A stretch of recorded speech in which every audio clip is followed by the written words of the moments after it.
Treasury Secretary Scott Bessent. Mr. Secretary, always a pleasure to see you and have you on the show. Morning, Joe. We heard yesterday after we saw the EU and in Japan, we heard actually that South Korea, just to paraphrase, it might have been like, what about us? We're here. And then before we knew it, we hear from South Korea. Is that typical? Are there other countries that have seen what's happening that are saying, we don't want to be the last country to make a deal with President Trump? Well, look, we've got the August 1st deadline coming up, and as we mentioned before, the rates could boomerang back to the April 2nd level. South Korea was a special case because they had an election, a new government, so they were not in the position to fully negotiate. They came in yesterday afternoon. They presented a very good offer. President Trump moved the offer up a bit, and we reached a very good agreement where they will have 15% tariffs. They will buy a substantial amount of U.S. energy. They will make a substantial investment into the U.S., both from their sovereign resources and via private companies. So it sounds like a template. It sounds very similar to some of the other recently announced deals. What will it do for us in terms of exports to South Korea? We pulled down a lot of the trade barriers, a lot of the non-tariff trade barriers. So, obviously we'll be exporting a lot more energy to them, and then it will be better for our farmers, better for all of our exporters. As the South Koreans said, we like U.S. products. And now what we're seeing with President Trump is these tariff barriers and the non-tariff barriers, which are more difficult to quantify sometimes, are coming down. Jameson Greer, the USTR ambassador, has a book that looks like kind of three of the old New York City phone books, and is a list of all the non-tariff barriers by country. They had been substantial. I believe with Indonesia, we marked out something like 11,000 lines of tariffs. A lot was made of the president's comments about India. We were trying to figure it out exactly what, and it's obviously negotiating and leverage and everything else. And we've heard that we're close with India, and that's one of the majors, other than China, that are left. What was the president's intent yesterday with some of those comments about India? And do you expect something to happen before the deadline? Well, I don't know what's going to happen. It'll be up to India. India came to the table early. They've been slow rolling things. So I think that the president, the whole trade team's been frustrated with them. And also, India has been a large buyer of sanctioned Russian oil that they then resell as refined products. So, they have not been a great global actor. How about in China, some of that wrapped up, and we'd like to hear it from you exactly what the tone was, and we understand how complex a deal with China and would involve and how many different myriad complex issues are involved, but where does it stand after the weekend of the last few days? Yes, so we met for 2 full days in Stockholm. The Chinese are tough negotiators. We're tough too. It was led by the vice premier, my counterpart, Hu Feng, who I have great respect for. He is both a statesman, a tough negotiator, and very senior in the leadership. We pushed back on them quite a bit and made our positions known. I believe that we have the makings of a deal. They announced that we would have a 90-day roll, which was a bit premature. Ambassador Greer and myself will be speaking to President Trump today about whether we will be doing the roll by the August 12th deadline. There's still a few technical details to be worked out on the Chinese side. Between us, I'm confident that it will be done, but it's not 100% done. Secretary Bessent, just in terms of the China negotiations, we had Leland Miller on earlier today. He does the China Beige Book report. He said that when you had the export controls that were put into these negotiations, and China forced that issue by throttling our exports to us of the rare earth minerals, that changed the leverage and gave China much more leverage in the situation. We heard this morning that China is asking questions now about NVIDIA's H20 chip and whether there are concerns, whether you can track those chips, and they want reassurances on that front. How much more complicated is the Chinese negotiation than it has been with any other country you've dealt with?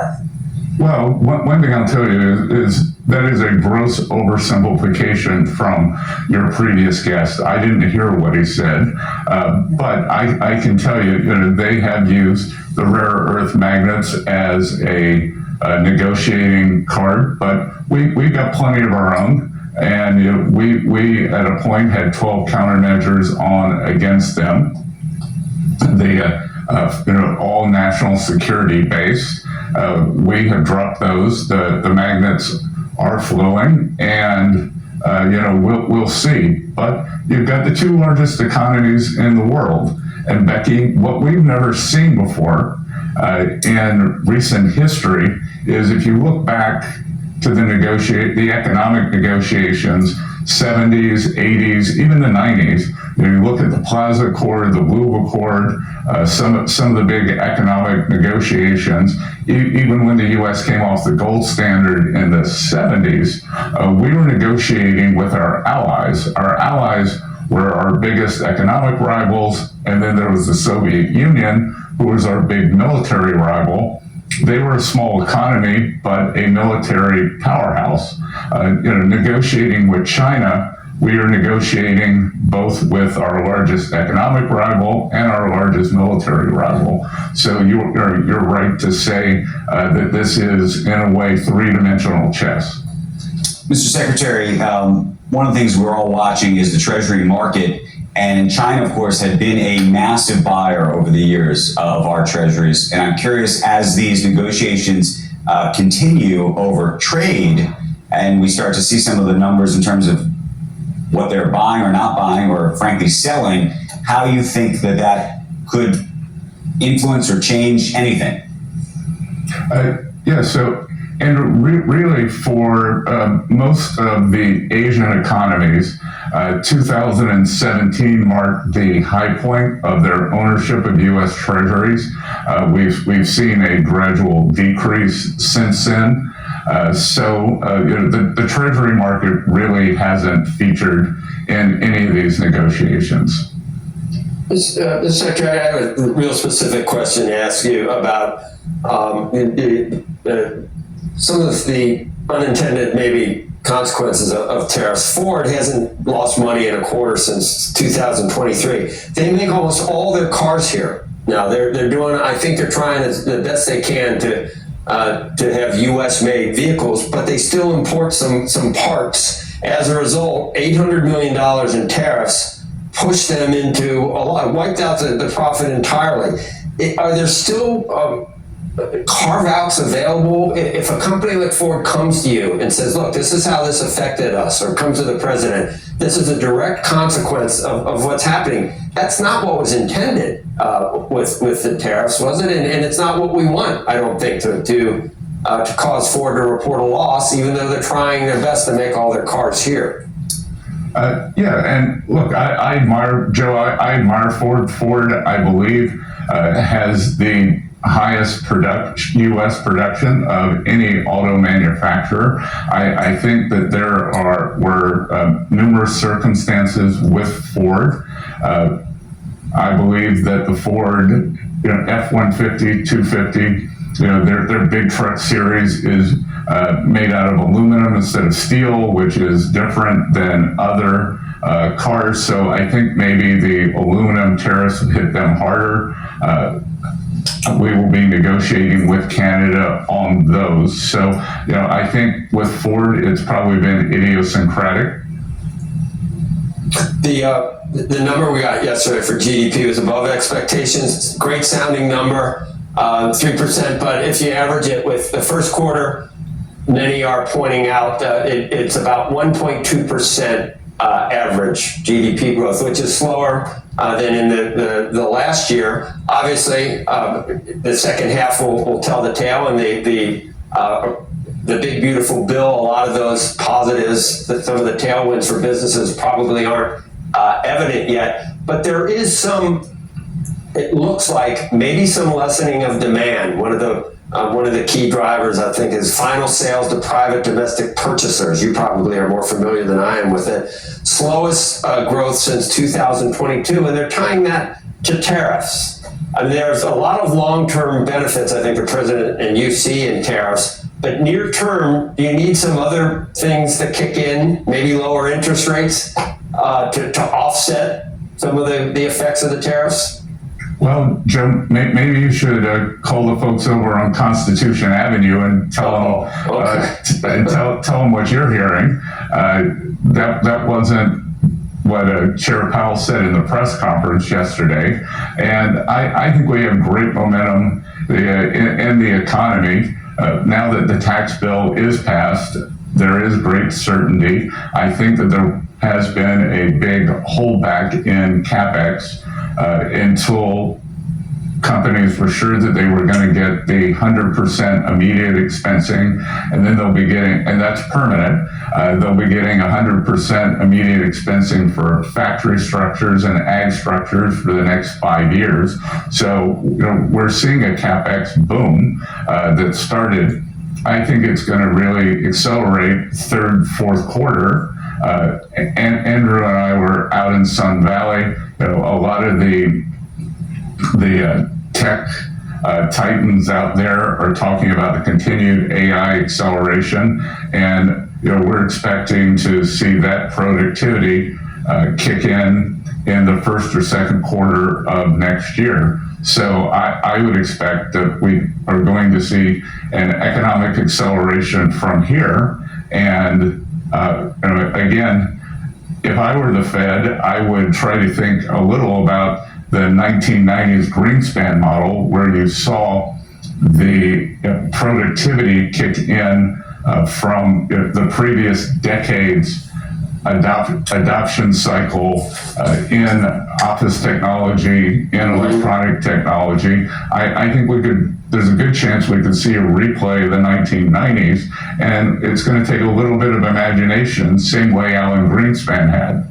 With AI as well. I mean, one of the best things in the report yesterday, the PCE, 2.5%, that's almost where the Fed wants it to be versus 3.5%, previous 3.5%. So that's down, but you understand, Mr. Secretary, the more that the president or the administration crows about the strength of the economy, that just sort of gives, it gives Jay Powell more rationale not to cut at this point. But when you throw in the PCE, along with maybe the average of the two quarters at 1.2, I think it makes it much more compelling. We had a couple of dissents. We haven't had that two of them since 1993.